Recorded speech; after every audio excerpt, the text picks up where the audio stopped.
ఎదురిది.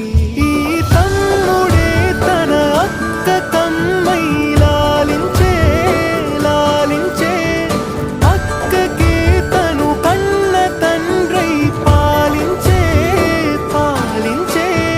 కాలమాగి చూసిన అనుబంధమే ఇదిలే, వయసు మీరిన పాసమే ఒక కావ్యమై